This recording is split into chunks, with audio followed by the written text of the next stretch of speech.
What's up? It's your boy Carcino here, and let's discuss it. A lot of people been asking me, like, man, what's the reason, man, Cotto and Rock Nation split up, man? You ain't talked about that. I know I've been distracted by the foolery that's been happening with hip hop, but I've been meaning to talk to y'all about that.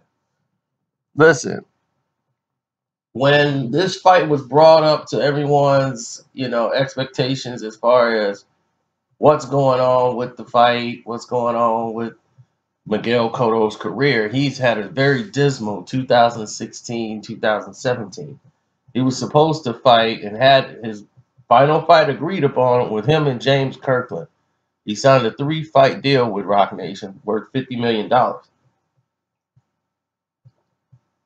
Now, Rock Nation first fight was Daniel Gill.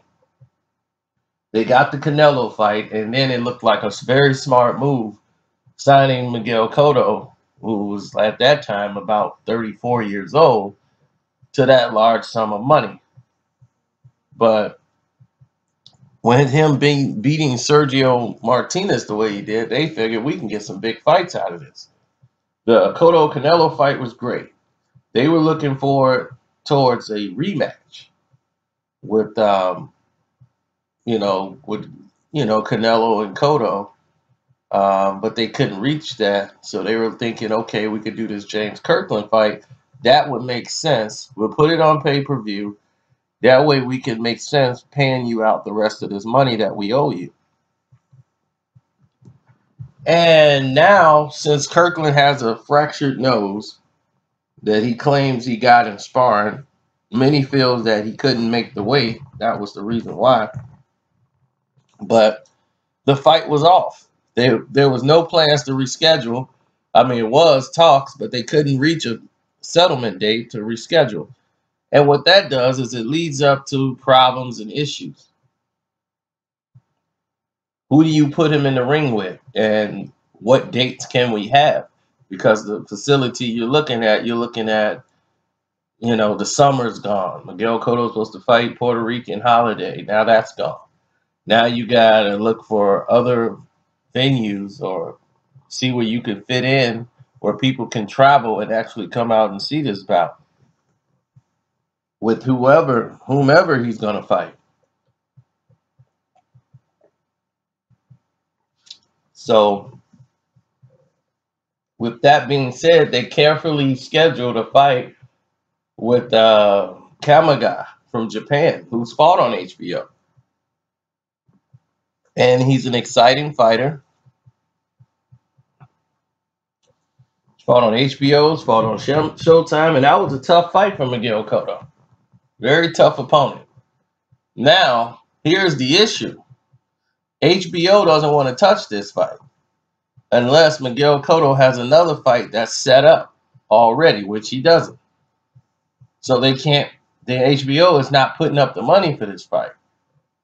So they're not buying it. It's just going to be basically right now, they're going to shop it around to see who wants to pick it up. But HBO is not interested in picking it up until they have another scheduled fight for Miguel Cotto, like a big fight down the road. So you don't have HBO's money to go with Rock Nation's money. They're like, we're going to have to put this on pay-per-view. So there's no way we could pay you this much money guaranteed, but if we put it on pay-per-view, we could do a back-end deal. And Miguel Cotto wasn't interested in doing that. So they parted ways because Miguel Cotto figures I can get this money without Rock Nation anyway. This money here, I could just fight myself and put on my own bout, probably in Puerto Rico somewhere, and get this done. I can do this and get that kind of money on my own. And it was lower than the standard amount of money Miguel Cotto's used to getting. But Miguel Cotto's been out of the ring for 18 months. He's 37 years of age. There's going to be rust. Who are you going to put him in the ring with to generate the type of money Miguel Cotto would like? So Rock Nation said, there's no need to hold Miguel Cotto. We've done great success with Miguel. He wants to step away from the deal. That's fine with us. We're very happy with, you know, what we got out of this deal, and I'm like, that whole deal was retarded. Now the Andre Ward deal, you know, it's a little better for Rock Nation than it was in the beginning, even though it's a tough negotiation with him. But at the kind of the tail end of Andre Ward's career, but it's making sense now because it's paying off a lot better. You know, one, Andre Ward won the fight. Two, the fight was great. And even though it didn't do astronomical numbers on pay-per-view, it did some decent numbers. And people came out well. So now here comes a rematch. And hopefully the rematch does a lot better because that was a fight that deserved it. But I wanted to keep you guys informed on what was going on with the Miguel Cotto situation. And Terrence Crawford is in a dangerous fight tonight, so I'm definitely not going to miss that. All right, y'all, I'm out. Oh, yeah, don't forget to subscribe and all that wonderful things. Hit the notification button. I'm out.